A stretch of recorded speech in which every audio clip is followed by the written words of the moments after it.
Саннас. Саннас. Саннас. Саннас.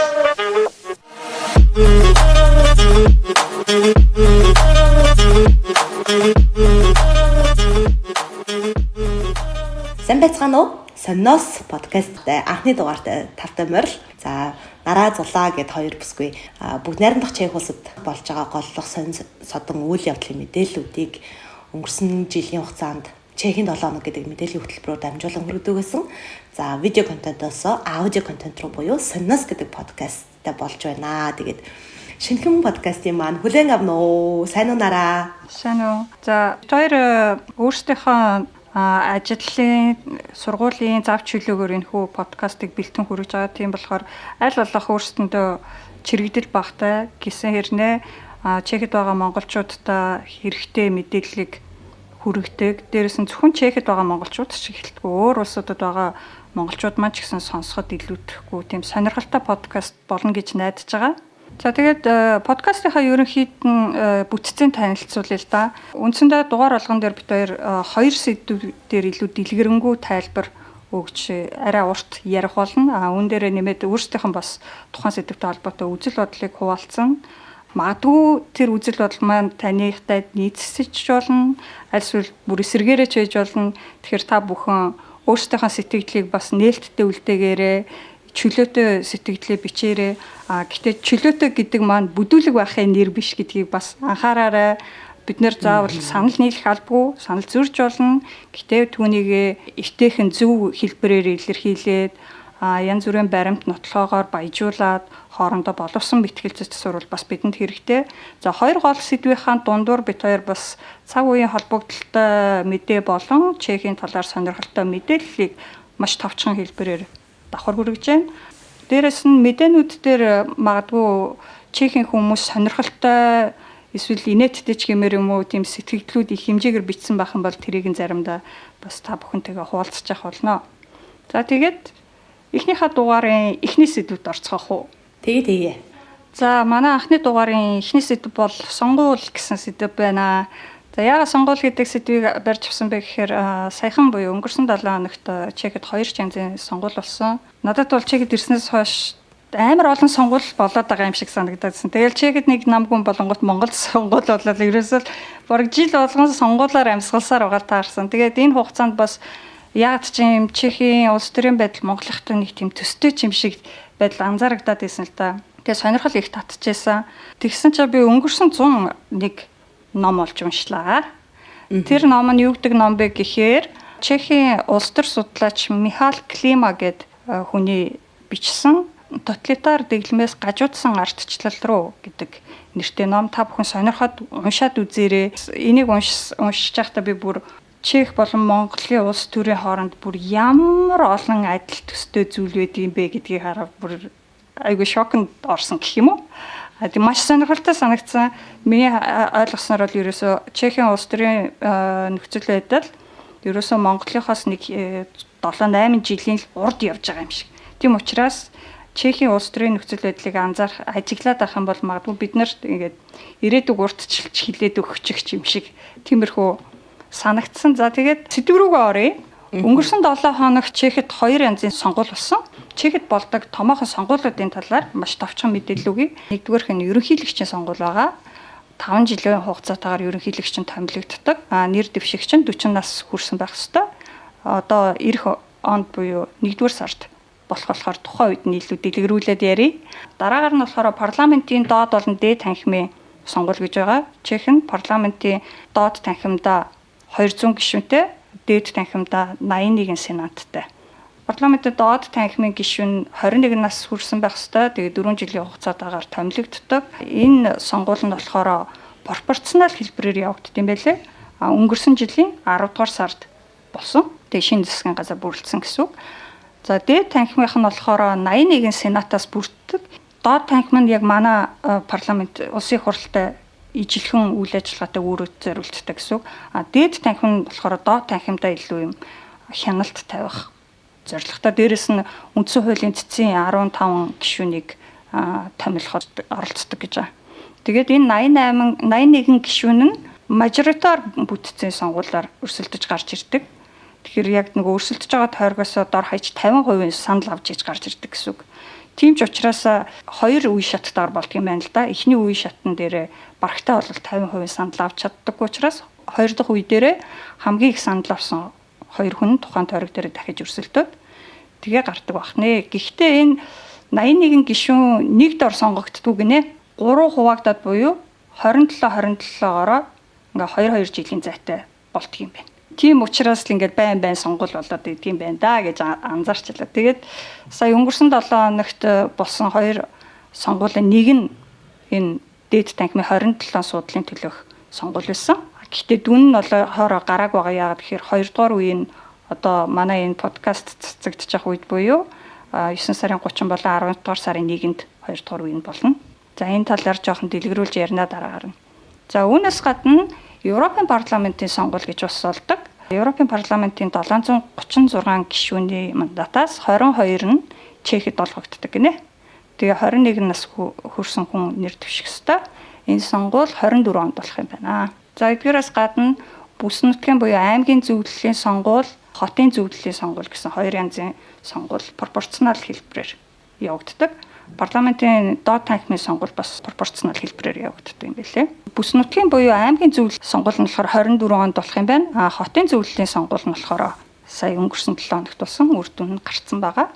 Бүс нутгийн буюу аймгийн зөвлөлийн сонгуульд аймаг болгон дээр аймгийнхаа хэмжээнээс хамаарат 45-аас 65 гишүүн сонгогддог бол хотын зөвлөлийнхоор бас хотынхаа хэмжээнээс хамаарат 5-аас 55 гишүүн тодордог юм байна. Тэгэхээр энэ хоёр төрлийн сонгуул дээр бол маш олон хүмүүс өрсөлдөнө. За ингээд Чехийн томоохон намуудын талаар бас товчхон хэлье гэж бодож байна. КДУ, ЧСЛ товчлолтой буюу Христийнхэн ба ардчилсан холбоо Чехословакийн ардын нам гэсэн нам нь болохоор ер нь хэдөө католик демократ нам гэж явагддаг. Өмнөд Моров хэсэгт илүү хүчрхэг байдаг гинэ. Энэ бол одоохондоо хүчээ ерөнхийдөө алдж байгаа нам юм билээ. За дараа нь ОДС буюу иргэний ардчилсан нам. Энэ намын дарганд Петр Фиала одоогийн ерөнхий сайд, барууны консерватив, евроскептик буюу Европын холбоонд шүүмжлэлтэй ханддаг тийм үзэл баримталтай нам юм байна. АНО буюу АНО 2011 хөдөлгөөн нь сэтгэл гонсгор иргэдийн хөдөлгөөн гэсэн үгний товчлол юм байна л да. АНО гэдэг нь уг нь бол Чехэр тим гэсэн үг. Гэхдээ яг задлах юм бол акцияны спокойных обчану гэсэн үгийн товчлол юм бэлээ. За энэ 2011 онд нэг сонгуулийн дараахан гарч ирсэн хөдөлгөөн. Тэгсэн хэрнээ богинохон настай ч гэсэн маш хүчтэй байгаа. Парламентын доод танхимд хамгийн олон суудалтай байгаа. Гэхдээ бусад намууд нь эвсэл байгуулсан учраас энэ нам засгийн газрын эрхийг аваагүй. Намын дарга нь Андрей Бабеш гээд өмнөх ерөнхий сайд байсан хүн. За үүний дараа Стан буюу Мэрүүд ба бидагчд гэдэг нэртэй нам байгаа. Дараагаар нь Чехийн социал-демократ нам гэд зүүн төвийн үзэлтэй социал-демократ нам байна. Үүний дараа SPD буюу эрх чөлөө ба шууд ардчлал гэдэг нам. Энэ намын дарга нь Томио Окамура гэдэг Япон хүн байдаг. Тэгсэн хэрнээ энэ нам маань евроскептик буюу одоо Европын холбоонд шүүмжлэлтэй ханддаг үзэлтэй, хэд барууны үзэлтэй, тэгээ шууд ардчлалыг дэмжиж цагаачлалын эсрэг байр суурьтай байдаг.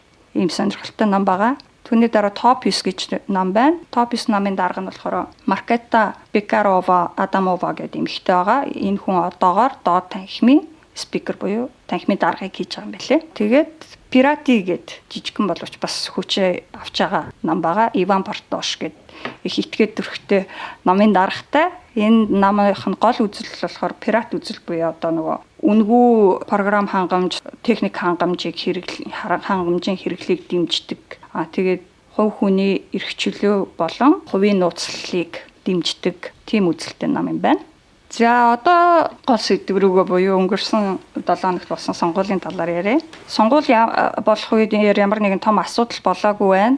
За Сенатын сонгуулийн эхний үеийн эрдсэн 4265% байсан бол хотын зөвлөлийн сонгуулийн эрдсэн 4697% байсан байна. Тэгэхээр манад бол заавал эрдсэн 50-аас дээш хувь гарч иж тухайн сонгуулийг хүчинтэй тооцдог. Тэгэхээр энд бол тийм байдаггүй юм шиг байна. 40% байхад хүчинтэй тооцож байгаа. Сенатын зөвхөн 27 суудлын төлөөх өрсөлдөөн болсон гэдгийг түрүү хэлсэн. Тэгээд эхний үеэр ердөө 3 суудлын дээр л их давуу ялалт гарч ирсэн. Хариу үлдсэн 24 суудлынх нь болохоор энэ 7 хоногт болж байгаа. Гэхдээ ингээд одоо нөгөө 2 дахь үе дээр хамгийн их санал авсан, тойрог болгон дээр хамгийн их санал авсан 2 хүмүүс нь өрсөлдөн гэж байгаа шүү дээ, тий. Тэрнээс нь харангууд ер нь бол анаа нам нэлийн давуу талтай байх шиг анзаарэгдчихлээ. Жишээ нь одоо энэ дээрээс одоо дараагийн тойрог дээр өрсөлдөх болон саяын сонгуул үр дүн энэ дээр харагдчихээн л да. 3 суудлын дээр ялалт байгуулсны нэг нь анаа намынх байгаа. Тэгээд нөгөө хоёр нь болохоор энэ эвслүүдийн хүмүүс байж байгаа. Дараагийн тойрогт орох хүмүүс гингүүд анаагоос 16 хүн орж байгаа. Тэгээд энэ одоо төр барьж байгаа, засаг барьж байгаа эвслээс 12 хүн гэх мэтчлэн явж байна. За тэгээд 2 дахь сонгуул нь болохоор сая өнгөрсөн 7 хоногт болсон сонгуул нь болохоор хотын зөвлөлийн сонгуул байсан. Энд ерөнхийдөө бол нөгөө намуудын нэр дэвшигчид гэхээсээ бие даагчид ялалт байгуулдаг тийм баг уламжлал болсон байна л да, нэг тийм гахаад ах зүйл биш. Энэ удаагийн сонгуульд гэхэд нийтдээ 47732 суудлыг бие даагчид авсан. Бие даагчдын араас нөгөө томоохон намуудын суудлыг хараад үзэх юм бол КДУ-ЧС 3252 суудал, ОДС 2294, СТАН 1950, АНО 1748 суудлыг тус авсан. Эннээс нь ингээд харахаар их сонирхолтой харьцуулалт харж болж байгаа юм л да. Парламентын дээд доод танхимуудад өндөр суудал авдаг намууд яг энэ хотын зөвлөлийн сонгуул дээр яг эсрэгээр бага суудал аваад идэг. Тэгээд түрүүнд бас энэ нөгөө текстэн дээр байсан шүү дээ. Шал дими одоо энэ дээд танхим гэж баг нөгөө мөнгө зарсан нэг ийм хоёрын хооронд сонгуул те хоёрын хооронд танхим гэж үзэж байгаа бас иргэд байх шиг байна. Энэ сенатын танхимыг ер нь байх шаардлагагүй гэж шүүмжилдэг хүмүүс байдгийн байна л да. Гэхдээ яг үндсэн үүрэг нь болохоор энэ чинь нөгөө парламентын доод танхим буюу төлөөлөгчдийн танхимдаа хяналт тавих үүрэгтэй. Тэгээд яг эднэрийн оршин байгаа нь хэдийд хамгийн хэрэгтэй болдог вэ гэхээр нөгөө доод танхимд нэг нам хит давуу байдал үүсгээд ирэхээр одоо нөгөө доод танхимчин хууль санаачлаа тэрийг ингээд зөвшөөрүүлээд олонхороо дэмжиж ингээд дэшегээ явуулна шүү дээ тий. Тэгэхэд дээд танхим тэрийг буцаах боломжтой байдаг. Тэр нь одоо яг дээд танхимын гол байх ёстой шалтгаан болж байгаа. Манайд ийм дээд танхим байх хэрэгтэй юу гэж бодож байна. Яг нөгөө нэг манай улсын хурлын гишүүдийн тоог нэмэх гэл одоо яг яригдчихэж байгаа шүү дээ. Тэгээ яг бид нар нөгөө нэг нам хит давуу байдал үүсгэхээр яг яад үг гэдэг бид нар яг ингээд туулаа явж шүү дээ. Тэгэхээр яг энийг уншиж хахад нэрээч ингээд яг улсын хурлыг бас жоохон хянаж ингээд байх ёстой байранд нь байлгаж идэг иймэрхүү институт байх ёстой ч юм уу гэж бодогдчихлээ байлаа. Нөгөө тоталитар дэглэмээс гажуудсан ардчлал руу гэдэг номон дээр бас тэгж байгаа шүү дээ. Хамгийн чухал зүйл бол ерөөсөө иргэний оролцоо хамгийн чухлаа гэд тэ. Тэгэхээр чиний өгж байгаа мэдээллүүдээс харахаар Монголын одоо сонгуулаас Монголын улс төрөөс ерөнхийдөө 7-8 жилийн л одоо урд алхаж байгаа Чехийн энэ улс төрийг иргэдийнх нь боловсрол их өндөр байгаа болохоор яг энэ дээд танхимын сонгуулийн санал хураалтан дээр ч гэсэндээ энэ нь илүү их нөлөөлж ийн иргэдийн оролцоо нь ер нь нэлээд өндөр байгаад байна уу? Юу гэж бодож байна? Би уг нь бол иргэдийнх нь оролцоо өндөр байд юм болов уу гэж бодож байсан. Тэгээ сая энэ сонгуулийн эрсцийг харахтаа бас өмнөх сонгуулиудын эрсц мэдээллийг ч гэсэн би хальт харсан л та. Тэгээ харахаар бол эрсц нь бол айгүй доогуур байдаг юм билий. Гэхдээ яг уу бүтцийн хувьд зөв бүтцтэй юм уу да манайхыг харьцуулах юм бол одоо дээд доод танхим гэж байна. Маш олон гишүүд байна. Дээрээс нь хотын болон аймгийн зөвлөлийн сонгуул болдог гэж байна шүү дээ. Аймгийн засаг дарга, хотын засаг дарга иргэд өөрсдөө сонгодог байгаа байхгүй. Тэгээд үр дүнгийг харж байгаа үстэй бие даагчид гол төлөв гарч ирдэг. Тэгээ яагаад үг гэхээр чин тэр чин нөгөө тухайн орон нутагтаа танигдсан бие даасан ямар нэгэн намын харьяалалгүй хүмүүс би яг ингээ орон нутагтаа хэрэгтэй зүйлийг хиймээр байна гэд гарч ирдэг байгаа байхгүй. Тэгэхээр яг энэ шачаатны сонгуулийнх нь бүтцэн илүү зөв болохоор тэр иргэдийн оролцоо нь тааруухан байсан ч гэсэн манайхыг бодвол арай нэг урт байд юм болов. Тэгээ яг энэ нөгөө Михаил Климагийн энэ номон дээр иргэдийн оролцоо илүү байх ёстой гэд бичсэн л байлээ л дээ. Гэтэ энэ номыг хэрвээ сонирхч ивэл шууд олж уншихаас тэнэгэлзэж байгаа л энэ нэг YouTube дээр Bury University гэдэг суваг дээр энэ номын талаар товч тайлбарыг ярьсан байлээ. За тэгэхээр Чехэд сонгуул өнгөрсөн 7 хоногт нэг иймэрхүү болсон юм байна. За тэгвэл Яг энэтэй холбоотойгоор зүгээр Монголынхоо сонгуулийн системийг ер нь яаж явагддаг вүлээ гэд бас бодоод үзлээ.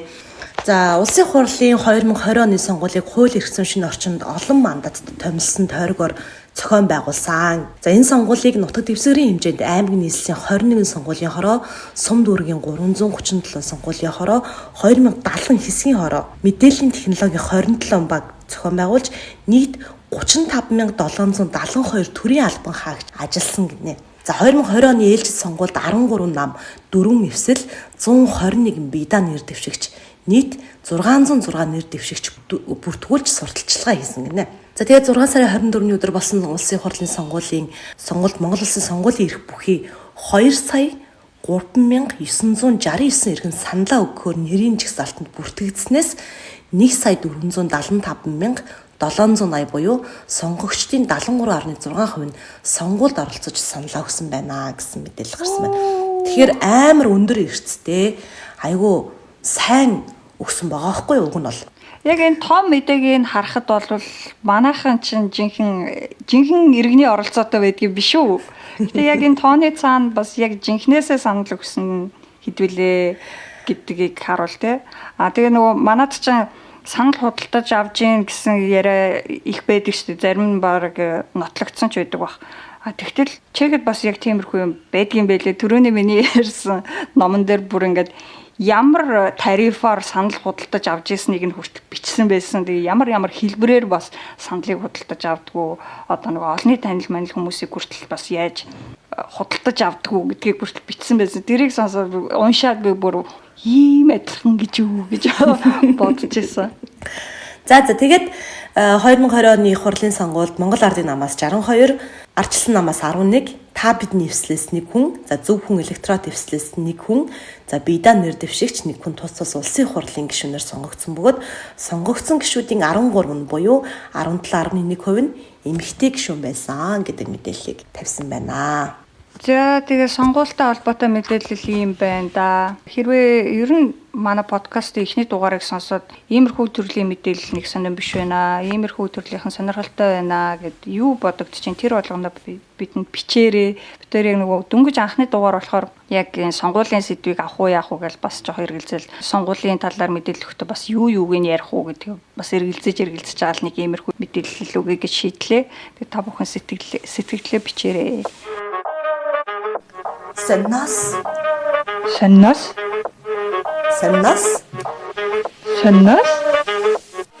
Одоо подкастын маань 2 дахь хэсгээр бид хоёр яг энэ цаг үед энэ 7 хоногт болж өнгөрсөн гол сонирхолтой мэдээллүүдийг товчхон ээлжлээд хүргээд явчих тийм ээ. Египтийн пирамидаас ч их настай буюу 7000 жилийн настай байгууламж Парагийн ойролцоо олджээ гинэ. Парагийн Винорж дүүргийн нутаг дэвсгэрт хийсэн малтлагын үр дүнд археологчид тойрог хэлбэрийн байгууламжийг илрүүлсэн бөгөөд энэ нь Египтийн пирамид, за Английн Stonehenge-с жилүү эртний буюу ойролцоогоор 7000 жилийн өмнөх үеийн байгууламж. Энэ тойрог байгууламж нь энэ байршилд байдаг гэдгийг анх бүр 1980-ад онд тухайн нутагт хий болон усны хоолой тавих зорилготой малтлага хийж байгаад илрүүлж байсан юм байна. Харин саяхны хийсэн археологчдын малтлагын үр дүнд энэхүү байгууламжийн дээд өнгөн хэсгийг бүхэлд нь ил болгосон гинэ. Энэхүү тойрог байгууламж нь 55 м диаметртэй, одоогоор яг ямар зорилготой ашиглагддаг байгууламж байсныг нь олж мэдээгүй байгаа юм байна. Малтлагын үед неолитик буюу шинэ чулуун завсгийн үеийн гэхээр шавар эдлийн хилдэрхийнүүд олцсон. Тэгээд олдуурыг лабораторийн шинжилгээнд оруулж нарийн шинжилснээр яг хэдэн жилийн настай эд болохыг нь тогтоох гинэ. Ийм тойрог хэлбэртэй байгууламжийн туйрууд нь ер нь Европт, за тэр дундаа Төв Европт баггүй олдсон байдаг ч гол төлөв хэдэн зуун жилийн настай л байдаг гэж байна. Бас одоо яг нэг миний мэдхээр нөгөө манай нөгөө Ческа Липад айгу олон монголчууд амьдардаг шүү дээ тий. Ческа Липагаас хойш яваад Румбургт бас яг ийм нөгөө хийн хоолой судалгаагаар явж таарж байгаа. Одоо тэр Димнит гэдэг байгаа чулуун хөшөө бас олж исэн юм байлээ. Яг ийм тойрог хэлбэртэй. Ер нь эдний мэдээнүүдийг хараад тахаар ингээ нөгөө барилгын ажил ч юм уу, зам засварын ажил, хоолойн ажил зэрэг юм хийж байгаа л малтлах хийж байгаа л янз бүрийн олдурууд олоод ах юм тий. Тэгээ бодоод үзэхээр яг чекчин газар нутгийн хувьд маш жижигхэн тэгээд нөгөө хаас агуул хүмүүс суурьшсан байдаг. Тэрнээсээ болоод ингээ малтлах хийх ажил маш их гардаг. Тэрнийхээ үр дүнд ингээ янз янз юм олоод байдаг юм байна. Манайх чи эсэргээрээ маш том нутагтай тэгээд зилүүд газар ихтэй тэгээд тэнд малтлах хийх шаардлага барагтай бол гардаггүй болохоор тэгэл зөндөө юм нуугдаал ээж идэг бах таа л гэж бодогдоод байна. Бас нэг давуу тал нь малтлах хийгээд археологийнхаа судалгааг явуулаад тэгээд тэрэн дээр ийм нөгөө аялал жуулчлалын бүс болгоод эргэлтэнд эдийн засгийн эргэлтэнд оруулаад байдаг надад бас аягүй их таалагддаг. Ер нь бол ингээл чигэд юу гэж харж болох уу гэхээр дандаа л яг нэг ийм тэгээ маллагаар олдсон идэвхтэй зүйлсүүдийг айгүй их санал болгоод нь штэ Google-ийн ихний хайлтан дээр бол ерөөсө манайхан бас яг ингээд олсон зүйлсээ эдийн засгийн эргэлтэнд оруулж чаддаг бол бид нараас юун 4 сая жуулчаа 400 сая жуулчин. За дараагийн мэдээ. Яах нь уу? За дараагийн мэдээ болохоор ингэсэн байна. Орон сууцны барилгыг тэрсэн аврах том хөшөө. За энэ зураг дээр гарч байгаачлаа ийм төсөл хийгдэж байгаа юм байна. Энэ болохоор Давид Черни хэмээх алдартай уран бүтээлч архитектурын нэгэн шин төсөл Прагийн Карлинд баригдаж байгаа гинэ. The Fragment гэдэг fragment буюу юм жижиг хэсгүүд гэсэн утгатай үгээр нэрлэгдсэн юм байна. Орон сууцны барилгыг түшсэн ийм 3 том авраг хүний хөшөөг суйрлуулах юм байна л да. 3 хөшөө нь хамгийн өндөр хэсэгтээ 25 орчим метр байх юм гинэ. Одоогоор нэг хөшөөнийх нь хөлийг яг тэр барилгын газар нь суйрлуулсан байна. Нэг хөшөөгийн хамгийн томыг нь болохоор яг Чернигийн өөрийнх нь студид бүхлээр нь босгоод тэг бүтэн босныхан дараа барилгын газар авчирч суйрлуулна гинэ. Тэгээ энэ барилгын ажил бүхлээрээ өнгөрсөн жилийн 10 сард эхэлсэн. Тэгээ энэ оны төгсгөлөөр дуусах төлөвлөгөөтэй байгаа юм байна.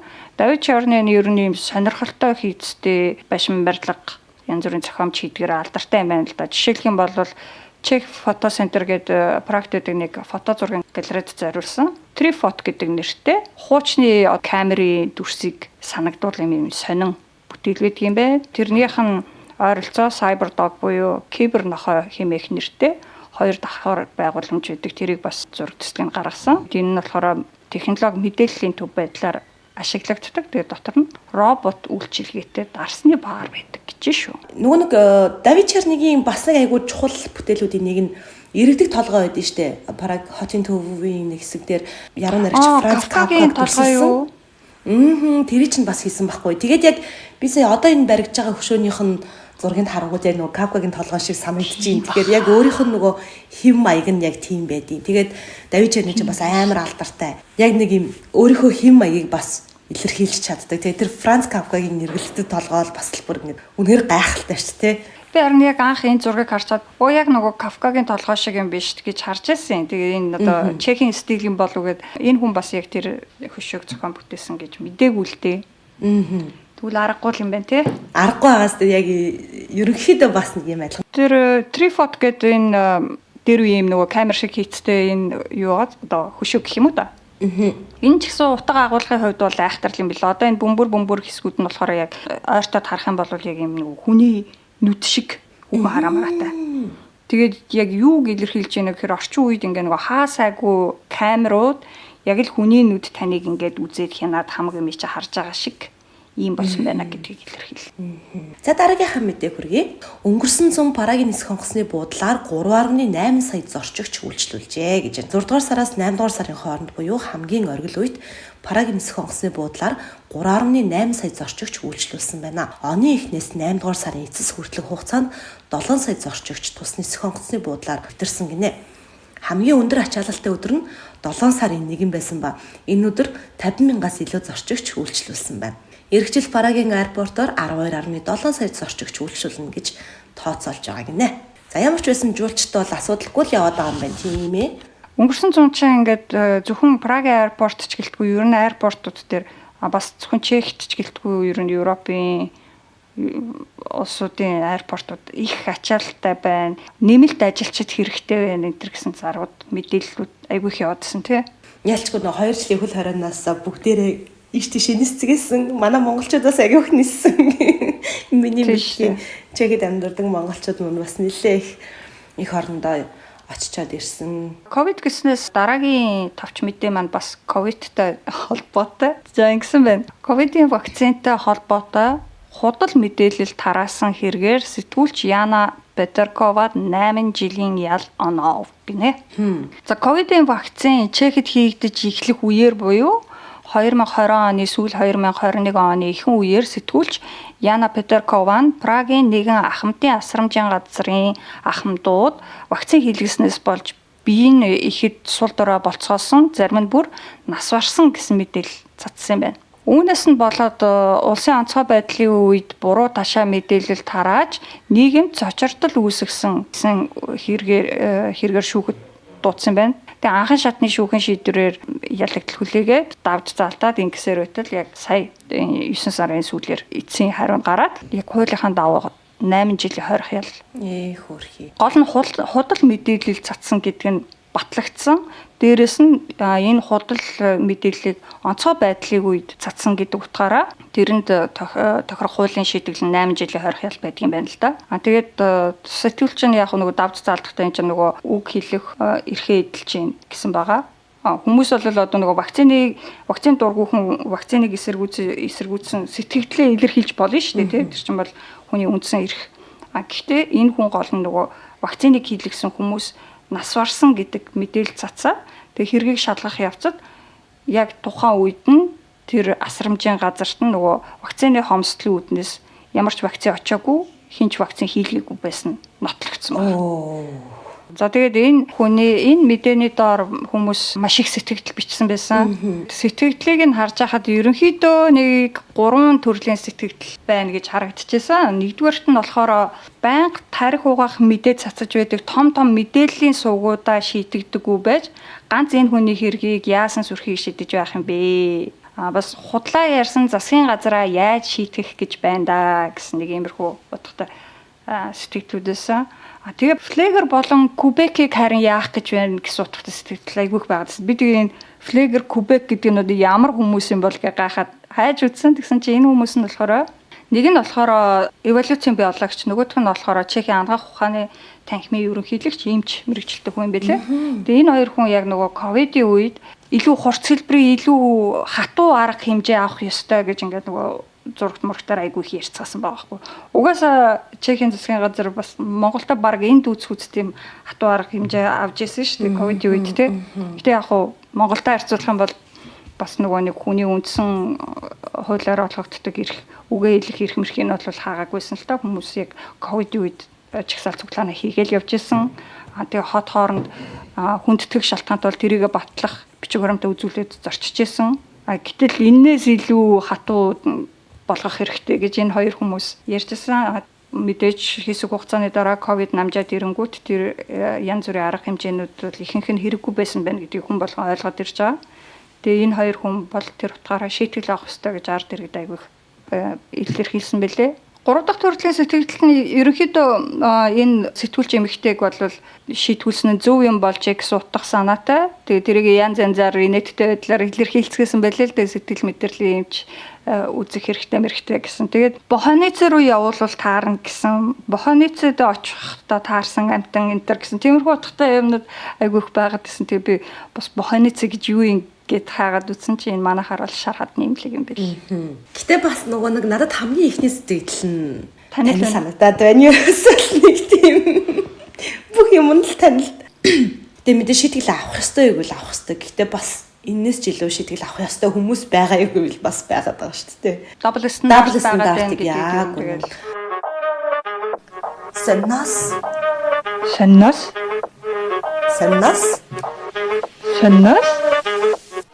За Саннас подкасттай маань хамт байгаа та бүхэндээ баярлалаа. Сонирхолтой, сонирн байгаа ах гэж бодож байна. Тэгээд одоо подкастын маань 3 дахь хэсгээр бид хоёр ирж байна. Энэ хэсгээр бас Чехэд амьдарч байгаа хүний хувьд мэддэг байхад илүүдэхгүй бас сонирхолтой тийм мэдээллүүдийг оруулж ий гэж ярьсан. За үүнийг ч гэсэндээ Монголтойгоо бас харьцуулнаа бид хоёрын хувьд. За өнөөдрийн 3 дахь сэдэв маань юу байгаа вэ? Бурчак гэдэг сэдэв байна. За бурчак гэж юу юм бэ гэхээр Чехүүдийн хувьд тэр тусмаа Чехийн Морав бүсэд бол маш алдартай юм. Ундаа байгаа. Манайхаар бол барашк гэж хэлж болно. Товчондоо нялхтарс гэж хүмүүс тайлбарладаг. Энэ ундаа нь болохоор хураагаад удаагүй ус үзмийг эсгэж хийсэн дарс. эсэлдэх процесс нь ингээд нөгөө бүрэн дуусаагүй үргэлжилсээр байдаг болохоор CO2 буюу карбон диоксидыг ингээд байнга ялгаруулж идэг. Тийм болохоор хагас эсэлдсэн байдалтай дарс гэсэн үг. Яг энэ нөгөө эсэлтэнд явж яадаг болохоор яг л нөгөө айргийг бид нэр яаж хадгалах хэрэгтэй гэдэг те битүү таглаж маглаас ихсэрч болтгүй шүү дээ. Тэгэх юм бол тэгээд сагаад ундаг. Яг тэрэн шиг айргийг яаж хадгалдаг тийм шиг тийм сэрүүхэн газар сул тагтай байлгаж хадгалах хэрэгтэй. Худалж авснаас хойш олон хонолохгүй уух юм бол амт чанар нь сайн байдаг гинэ. За тэгээд Бурчакийн тухай хууль гэж байдаг гинэ. Бурчакийн улирал нь яг хуулийнхаа дагуу 8 дугаар сарын 1-ээс 11 дугаар сарын 30-ны хооронд байдаг гинэ. Бурчакийн тухай хуулийн дээр зөвхөн Чехэд ургасан ус үзмээр хийсэн энэ ялах дарсыг Бурчак гэж нэрлэх ёстой гэсэн байна. Тэгээд зарж бардуулж байгаа хүнээс нь худалдан авах чинь нөгөө Бурчакийнхаа гарал үүслийг асууж мэдэх хэрэгтэй. Тэгээ хэлэхгүй байх юм бол ер нь эрсдэлтэй аваад хэрэггүй дээ гэсэн үг юм байна. За хаанаас авч болох вэ? Түрүү хэлснээр нөгөө Муравт яг нөгөө ус үзмийн тариалан их байдаг болохоор тэр зүг рүүгөө Чех дарсан алдартай байдаг. Тэгэхээр Муравын нутгууд хотуудад тосгонуудад бол олдоц ихтэй байна. Одоо нөгөө манай булганы сайхан гэдэг шиг тий. Гэхдээ Чехийн бусад нутгуудаар ч гэсэн ер нь зарагдах хувьд бол зарагдана. Зарим Муравын хот мотод янз бүрийн нөгөө яг 8-9 сарын үед дарсны фестивал энэ төр болоод тэр үеэр нь Бурчак айгүй их зарагддаг. Би бас Зноймо гэдэг айгүй алдартай, дарсаараа айгүй алдартай. Тэгс ер нь маш жижигхэн. Тийм хөөрхөн хотуудыг тэдний дарсны фестивалд нь очиж үзчихсэн. За тэгээд ер нь бол хаанаас ч авч болно. Үүний хувьд энэ жил 1 литр Бурчак нь 60-аас 150 коронаар зарагдаж байна гэж Expat.cz сайт дээр бичсэн байлаа. Ерөнхийдөө бол 80-аас 120 корон хавцаа байдаг гинэ 1 литр нь. За Бурчак авахдаа юг анхаарах хэрэгтэй вэ гэхээр Бурчак нь ер нь дарстай адилхан цагаан, улаан, ягаан өнгийн өнгөөр гардаг. Нөгөө ямар жимсээр хийснээс шалтгаалаад цагаан Бурчак нь нэлээд түгээмэл, ягаан Бурчак нь ер нь маш ховор байдаг гинэ. Авахдаа айл болох шаргал магадгүй баг зэргийн ногоон туяатай Бурчак авах хэрэгтэй. Харин ингээ нөгөө бор байх юм уу, бор туяа орсон байх тусмаа удчихсан жоохон онцгой болсон Бурчак гэсэн үг юм байна. Дээрээс нь тунгалаг байх тусмаа жоохон юм чихэрлэг амттай хэрвээ чихэрлэг амтанд дуртай бол тунгалаг Бурчак авах хэрэгтэй. Жоохон юм нэг тундастай одоо харахад юм нэг булингартай юм шиг харагддаг. Тийм Бурчак нь илүү эсэглэн байна гэсэн. Тэгээ авахаас өмнө мэдээж айраг авахдаа яаж авдггүй үнэрлээд амтлаад сонсоод тэгж үзчихэж авах хэрэгтэй. Шинэхэн байх тусмаа үнэр нь бол яг ингээд нөгөө жимсний гоё үнэрээр байна. Тэгээ удцсан байх тусмаа нөгөө эсэлт их явсаргаад яг ингээд амар хит эсэглэн үнэртэй болоод ирдэг. Тэгээд яг нөгөө сонсно гэдэг чинь ингээд яг эсэлт нь явж гин үгүй нөгөө айраг шуугах чимээ гэдэг шиг яг тэгээ шуугж авах хэрэгтэй. Бас 8 сар болоогүй юу л шууд ингээд гарч ирсэн Бурчакыг авах гэж яарах хэрэггүй. Тэр ишт гарч ирсэн Бурчакууд яг жинхэнэ Бурчак байхгүй байх магадлалтай. Ер нь хүмүүс нөгөө ус үзмээ хураагаад эхэлснийг анзаарч агаад тэгээ нэг 8 сарын дундаас ч юм уу авсан илүү зүгээр. Тэгээ бас авахтаа нөгөө нэг гарал үүслийг хилж мэлдэггүй, амсуулдаггүй ч юм уу те.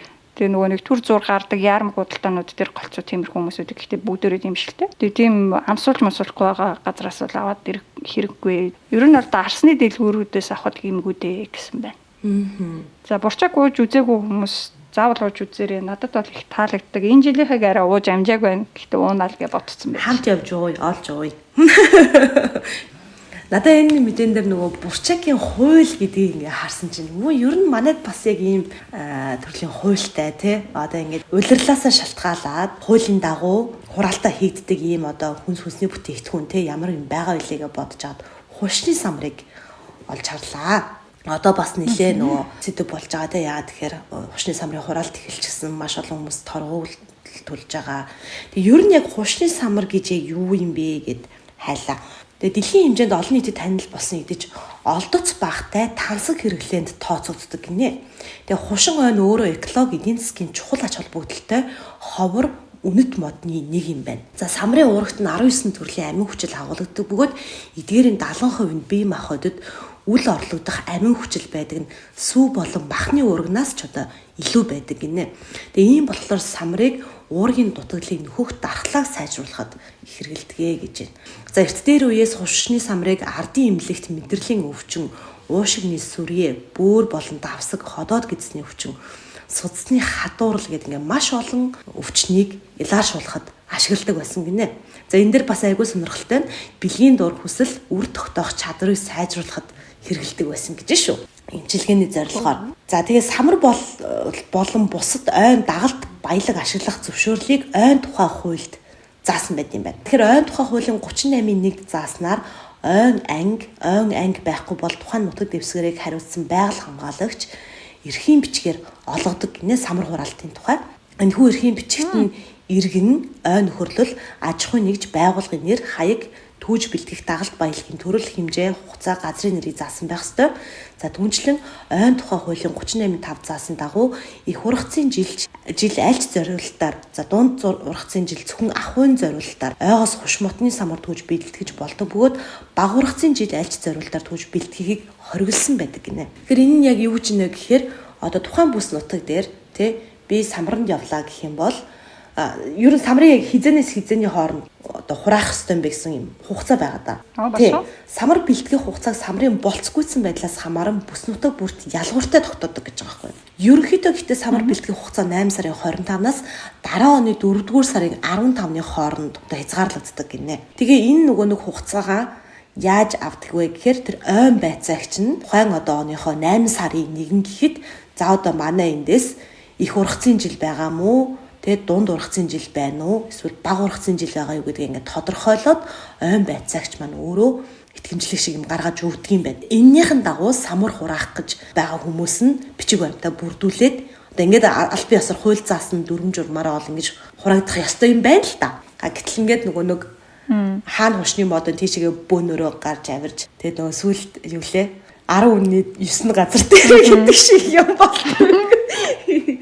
Тэгээ болцгүйцээгүй самарн давирхаа ихтэй байдаг учраас нян вирус бохирдлыг амархан татдаг бөгөөд халдвар төвчөнд харах нөхцөл болдог тул эрүүл ахуйн хувьд тохиромжгүй юм аа гэж байна. Амар хаминд юмтэй гэхдээ болоогүй бол хэрэгэд маш аюултай. Самрыг боловсрч гүйцэхээс өмнө түүх нь одоо хуш модонд сөрөг нөлөө үзүүлдэг гинэ. Хушин ойн усыг зохицуулан хамгаалах, цэвэршүүлэх, хөрсийг илэгдэл эвдэрлээс хамгаалах, уур амьсгалыг зөөлрүүлэх, хүлэмжийн хийг шингээх, амьтан ургамал, бичил биетний амьдрах тааламжтай орчныг бүрдүүлэх, мөнх цэвдгийн тогтоон барих зэрэг экологийн хамгийн өндөр ач холбогдолтой мод юм аа гэсэн байна. Хушин ойд амьдардаг олон зүйл амьтан шувууны үндсэн эдэш тэжээлийн нөөцийг одоо бүрдүүлдэг. Фитонцид, эфирийн тоос их ялгаруулдаг нь орчны агаарыг эрүүлжүүлж цэвэршүүлдгээр айгүй онцлогтой гинэ. За энэ дээр бас нөгөө хуулийн тухай ярихаар ойн тухай хуулийн 47-гийн 2-1, 47-гийн 2-ын 4 заасан дагуу хууль бусаар бэлтгэсэн, тээвэрлсэн зүйл тээвэрлсэн олсон орлогыг хурааж зөрчил гаргасан иргэний 1 сарын хөдөлмөрийн үлсний доод хэмжээ 5 дахин нэмэгдүүлсэндээ тэмцэх хэмжээний за ойн нөхөрлөл аж ахуйн нэгж байгууллагыг 1 сарын хөдөлмөрийн үлсний доод хэмжээг 15 дахин нэмэгдүүлсэндээ тэмцэх хэмжээний төгрөгөөр торгодгоо гэсэн. Бас ч гэж боломжийн хууль байхын хувьд байдаг юм байна те. Гэхдээ гол нь ингээд маа хуулиуд дунд ер нь сайн гэж хэлж болохоор хуулиуд байдаг ч гэсэн хэрэгжихэд төвөгтэй эсвэл хэрэгжихэд нь ямар ч нэг тийм хяналт тавьдаггүй аль эсвэл янз бүрийн авилга орох маш их өндөр боломжтой тиймэрхүү юмнууд айгүй их анзаарагдаад байдаг. Тийм болохоор л ер нь хэрэгждэггүй болов гэж бодогдоод байна. Саяын энэ хуулийн дээр ч гэсэн тийм ингээд тухайн ойг хариуцсан ой ажилтан ч юм уу тухайн бүсийнхаа самрыг дүгнээд хэдий түүж болох уу болохгүй юу энэ тэрийг гаргаж хэлэх ёстой. Тэгээд тэндээсээ хүмүүс зөвшөөрөл аваад ингээд түүнгээд айгүй тэр явц нь яг шударгаар болдгийм үгүй тухайн газараас самар туй гэсэн зөвшөөрөл авах гэхээр тэрийг яг зүгээр өгчдээ юм уу аль эсвэл янз бүрийн мөнгө цаас хараад ингээд байдаг юм уу гэд тиймэрхүү олон асуудлууд байж болохоор байгаа. Чи яг зөв харсан байна нараа. Яа тэгэхээр яг энэ хуулийнх нь одоо энэ алдаатай байдлаас нь болоод маш их нэг авилгал явагддаг гинэ. Амар хэцүү. Тэгээ энийг жишээлх юм бол самар түүх хүсэл сонирхолтой хүмүүс маш их байдаг. Бас ийм хууль байдаг үгүйг ч мэдгүй хаанаас яаж зөвшөөрөл авахаач мэдгүй мэдээд очиод авъя гэхээр ингээд цаад өгдөг хүмүүс ийм онцгүй байдаг ч юм уу те ийм зөв бус байдал гаргадаг бол Энийг бол айгүй хялбар байдлаар шийдэж болох юм шиг сая би сонсоод бодчихлаа л да.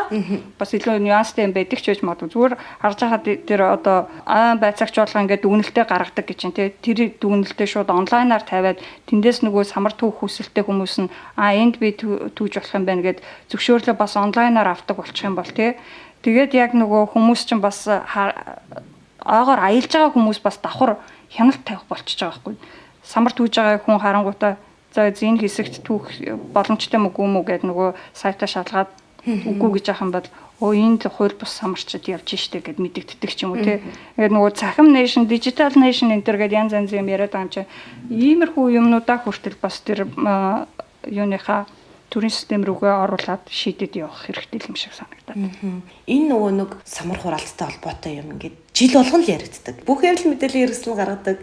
Тэгээд ийм чухал одоо ийм байгалийн баялгаа ягаад хамгаалахгүйгээр жил болгон л ингээд яриад хүндүүлээд идэвтэй гэдэг нь надад айгүй одоо гомдмоор санагдсан гэх юм уу.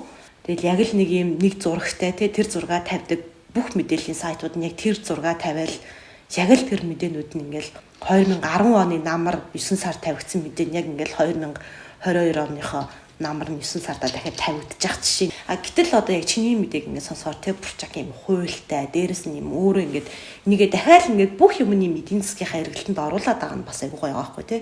Бурчакнда зориулсан юм фестивалуудаа хийчихэж байна. Фестивал дээр оролцоод тэрийг улам таниулж байна тий. Мэдээж яг уу сөрөг одоо юмнууд байгаа л да ойлгомжтой.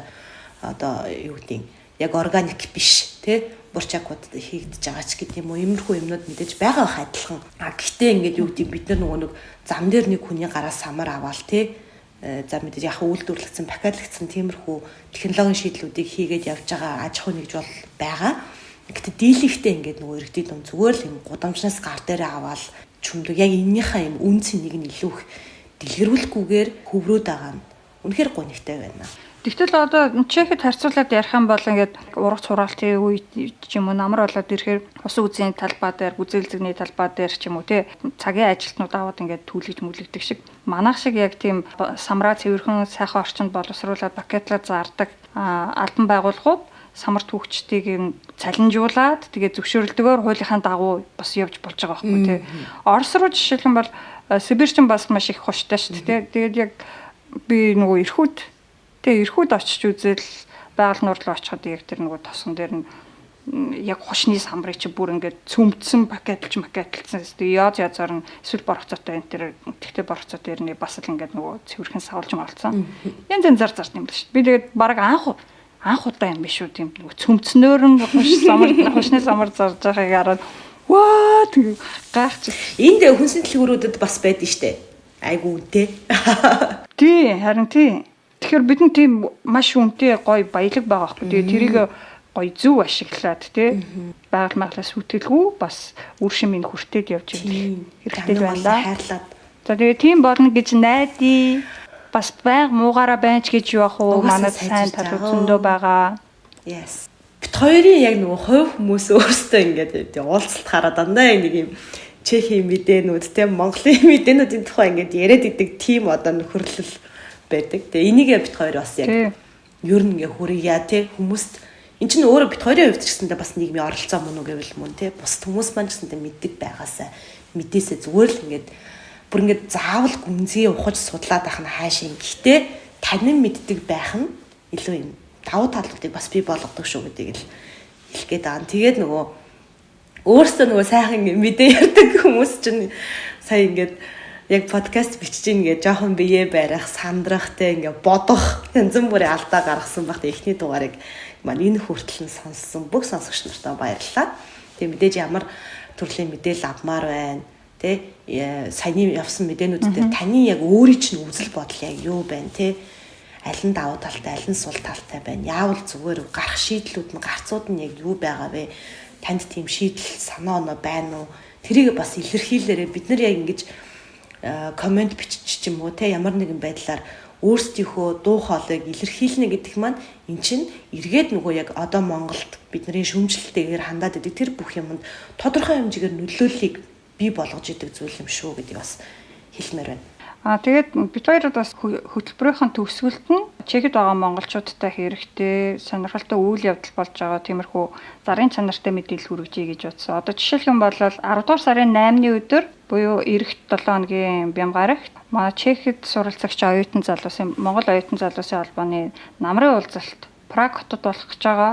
Тэгэхээр Чехэд амьдардаг 16 ба түүнээс дээш насны хүүхэд залуучууд дэрж болно. Заавал сурдаг байх албагүй. Ерөн зөвөр үеийнхэнтэйгээ танилцаад сургууль соёлын талаар мэдээлэл, туршлагаа солилцох хүсэлтэй бол ирээд чөлөөтэй байдлаар нэг өдрийг өнгөрүүлээрэй гэж хүсье. Тэгээд дэлгэрэнгүй мэдээллийг бас дэлгэцэн дээр гарч байгаа энэ хуудасаас авах боломжтой шүү. За ингээд сонноос подкастын маань анхны дугаартай байсан бүх хүмүүстээ дахин баярлаа.